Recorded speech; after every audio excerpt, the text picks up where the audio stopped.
સુરત ખાતે છત્રપતિ શિવાજી મહારાજની જન્મજયંતિની ઉજવણી કરવામાં આવી રહી છે, જેમાં 355મી જન્મજયંતિ નિમિત્તે સુરત શહેરમાં ભવ્ય ઉજવણી કરવામાં આવી છે।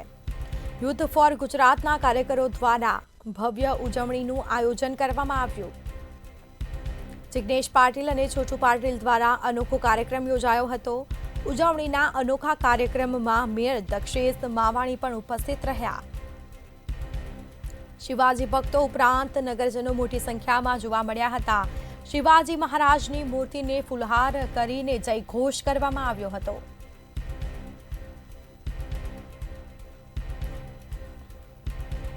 तो यूथ फॉर गुजरातना कार्यकरो द्वारा भव्य उजवणी करवामां आवी हती। आ साथे ज आयोजन करवामां आव्युं हतुं। तमाम जे नगरजनों छे तेओ पण जोडाया हता।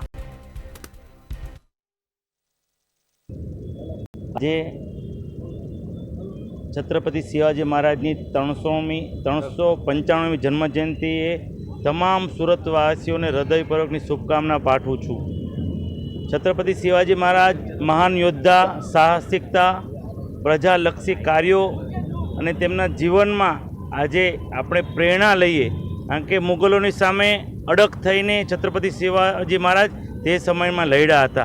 आजे पण तेमनी वीरता ने आदर्श आपणे बधाने आपीए छीए અને તેનું જીવન મૂલ્યો પર આપણે પ્રેરણા લઈને તેમને આદર્શ બનાવીએ। નમસ્કાર, છોટુભાઈ પાટીલ, છત્રપતિ શિવાજી સ્મારક સમિતિ અધ્યક્ષ। આજે છત્રપતિ શિવાજી સ્મારક સમિતિ પર દર વર્ષે છત્રપતિ શિવાજી મહારાજની જન્મજયંતિ ઉજવણી થાય છે। આજે 355મી જન્મજયંતિ પ્રસંગે અમારા સમિતિના સૌ ટ્રસ્ટીઓ ઉપસ્થિત છે, સૌ શિવ સૈનિકો ઉપસ્થિત છે। ત્યારે મને કહેતા આનંદ થાય છે કે આ સમગ્ર ગુજરાતમાં જે મોટી મોટી સિટીઓ છે ત્યાં મહારાજની પ્રતિમા બેસાડવામાં આવી રહી છે।